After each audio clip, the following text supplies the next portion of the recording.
as I mentioned, when you're in-house, you're a cost center, right? Yeah. You're not bringing in the revenue. As a matter of fact, salespeople used to call me sales prevention because they felt like I'm not sales prevention. I'm just trying to keep the money from going out the back door after you bring it in the front door. That's all I'm trying to do. So I had to figure out, what do I need to be worried about? And what do I need to be aware of, but perhaps I don't need to worry about today or even this month, right? I had to figure out how to prioritize my concerns. And the only way I could think of at the time was, you know what? I need to put some little tickler alerts in place where I'm tracking all the lawsuits that get filed in federal court through Pacer, right? And what that does is it gives me a sense of, okay, this is an issue that I've seen a half dozen lawsuits or a dozen lawsuits in the last few months. So obviously the plaintiffs' lawyers are focused on it.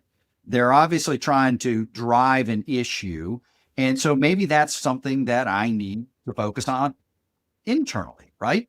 But on the other hand, there may be like this one-off suit and you look at it and you're like, okay, I see what's going on there. I see how that might have happened. I see how I might have that same exposure, but if I do these 2 or 3 low effort action items, I can probably reduce my risk profile there and then not have to worry about that for today.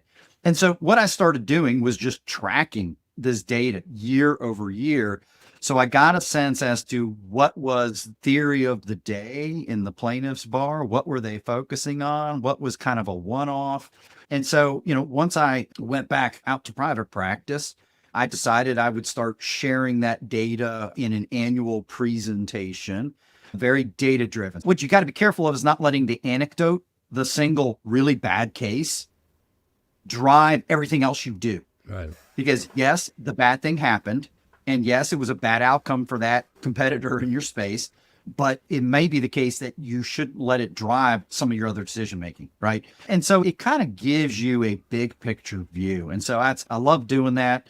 And it continues to help me even in private practice because I'm getting a sense as to, I can reach out to clients and say, hey, I really think this is an issue where you need to spend some time on this.